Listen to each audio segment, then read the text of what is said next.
You know that feeling?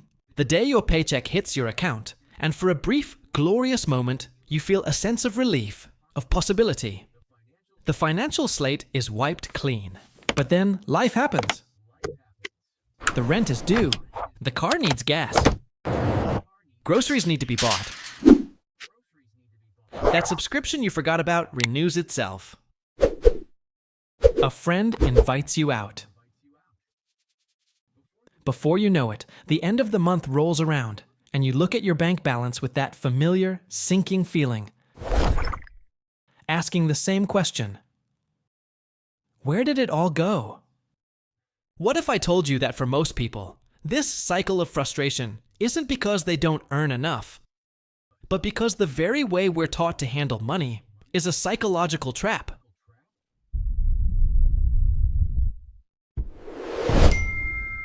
Now let's dive into what makes this milestone so special. From the moment we start earning, most of us operate on a simple and seemingly logical formula: income minus expenses equals savings.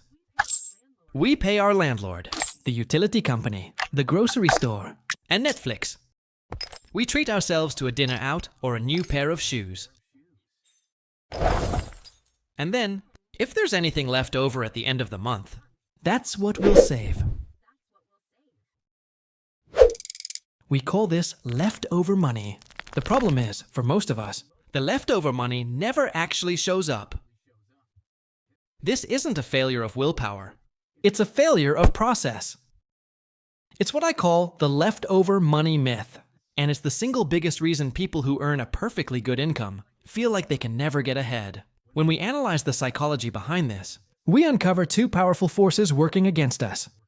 First, by making savings the very last thing you do with your money, you are sending a powerful subconscious message to your brain. Everything else is more important.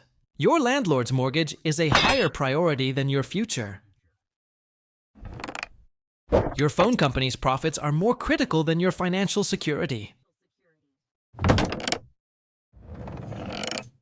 Savings becomes an optional extra, a nice to have that you'll get to someday, instead of a non-negotiable must-have that you build your life around. The second force is a version of a concept known as Parkinson's Law, which states that work expands to fill the time allotted for its completion. Well, for our finances, a similar rule applies. Expenses expand to consume the income available. If the money is sitting in your checking account, visible and accessible, your brain will find a way to spend it. It's not malicious, it's just human nature. The justification is always there: a slightly nicer meal, an impulse purchase that's on sale, a new streaming service to try. The money gets absorbed by 1,000 tiny decisions, leaving nothing behind for the one person you should have been prioritizing all along: your future self. Let's compare two financial lives. Imagine two friends, both earning the exact same salary. The first person follows the save what's left model. They pay their bills, enjoy their life, and hope to have a couple $100 left. But a small, unexpected car repair pops up, or they decide to splurge on concert tickets. By month's end, they've saved nothing and feel a familiar sense of guilt and frustration. They're working hard, but feel like they are running on a financial treadmill, perpetually stuck in the same place. This isn't a flaw in their character. It's a flaw in their system. The system is designed for failure because it pits your long-term goals against your immediate desires. And in a battle of willpower, immediate gratification almost always wins. It's a trap that creates a constant cycle of stress and makes you feel like you're simply bad with money. When the truth is, Horace sextet no bestarum this. You've just been using the wrong blueprint. So, if the save what's left model is a trap, how do you break out of it? The solution is surprisingly simple, yet profoundly powerful. It's not about earning more money, creating a painfully complex budget, or depriving yourself of everything you enjoy. It's about flipping a single switch in your financial process. Instead of the old, broken formula of income expenses savings, you adopt a new one. Income savings target expenses. This is the pay yourself first rule, and it's the master key that unlocks the door to financial progress. This isn't just an accounting trick. It's a fundamental rewiring of your entire relationship with money. The first step is to completely reframe what saving means. You must stop thinking of it as a leftover, a hopeful possibility at the end of the month. Instead, you must start treating your savings as the single most important bill you have to pay. Think about it. You pay your landlord or your mortgage lender. You pay the electric company and your internet provider. These are non-negotiable expenses. Pay yourself first means you give your own future the exact same level of respect. Your future self becomes your number one creditor.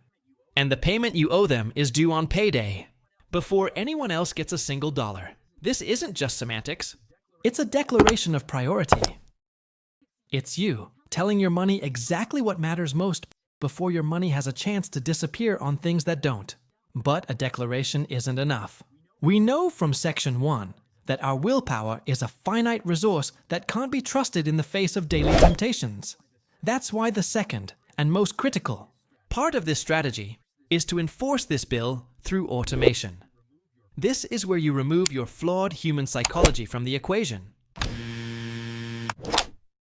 You engineer a system that saves for you, regardless of whether you're feeling motivated or weak. The process is simple. You go into your bank's website and set up an automatic recurring transfer. You schedule a specific amount of money, whatever you can afford, even if it's just $50 to start. Move from your primary checking account into a separate savings account. And you schedule this transfer to happen the day after your paycheck typically arrives. This single action is the cornerstone of the entire strategy. The money for your future is moved before you even have a chance to see it, miss it, or negotiate with yourself about what else it could be used for.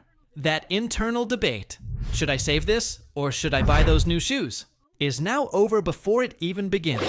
The destination for that transfer is just as important. It must be a separate savings account, ideally at a different bank than your checking account. Why? To create intentional friction. The goal is to make your savings less visible and harder to access for impulse purchases. When your savings are mixed in with your daily spending money, it's easy to mentally lump it all together and justify pulling from it. But when it's out of sight, it's out of mind. Your checking account balance now reflects your true available spending money for the month, not your spending money plus your future. This provides incredible clarity. You know that every dollar in that account can be spent without a shred of guilt, because you've already taken the most important step. This is where the real magic happens. By automating this process, you are fundamentally changing your financial identity. You are no longer someone who is trying to be a good saver. You have built a system that makes you a saver by default. Saving is no longer an act of painful, active sacrifice. It becomes a passive, background process, as automatic and reliable as your electricity bill. This shift defeats our brain's worst enemy, present bias, our natural tendency to prioritize short-term gratification over long-term rewards. By automating the long-term choice, you make it the path of least resistance. Suddenly, you are no longer running on that financial treadmill. You are in the driver's seat. You've taken a portion of your income and secured it for your future before the chaos of daily life has a chance to consume it. The rest of the money in your account is now yours to manage for the month, but you're doing so with a profound sense of peace, knowing that the most important work has already been done. This isn't about restriction. It's about intentionality. It's the simple, revolutionary act of deciding that your future is a non-negotiable expense and then building a machine to ensure it always gets paid. When you successfully engineer the pay yourself first system, something remarkable begins to happen. The habit quickly evolves from a simple budgeting tactic into the silent, powerful engine of your financial life. This single, automated action becomes the foundation upon which all future wealth is built. It's the moment. You stop manually pushing a boulder up a hill every month and instead build a conveyor belt that carries it up for you. Whether you're watching or not, this is where the real journey begins. The true power of this automated habit is that it unlocks the most formidable force in finance: compound growth.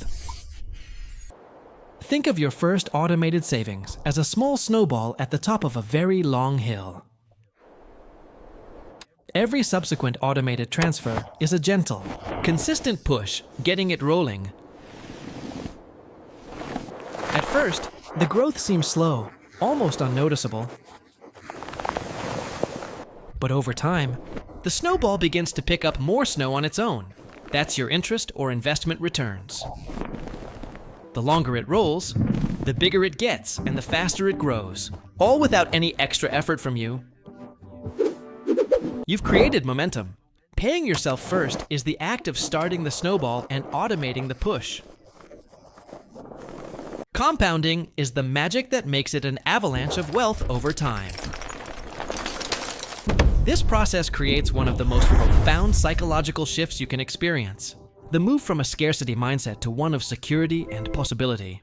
Before, when savings were an afterthought, every dollar felt finite and precious. The fear of not having enough dictated your choices. But once your automated foundation is growing in the background, that constant, low-level financial anxiety begins to fade. It's replaced by a quiet confidence. You're no longer just surviving paycheck to paycheck. You are actively, automatically, and systematically building a better future. This newfound peace unlocks a tremendous amount of mental energy.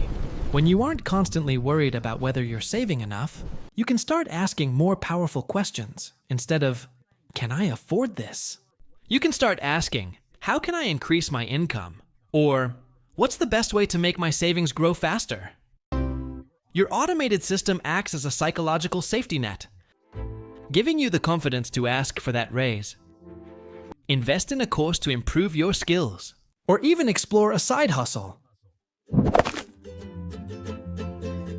You move from a defensive crouch to an offensive stance, actively seeking opportunities instead of just shielding yourself from threats.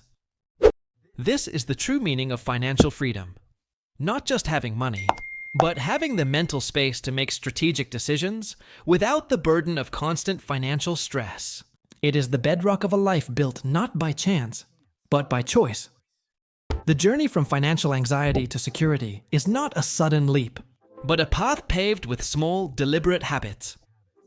By choosing to pay yourself first, you are not just setting money aside. You are fundamentally changing your identity, becoming the architect of your own future. This single automated decision is the blueprint for a life of stability, growth, and profound peace of mind.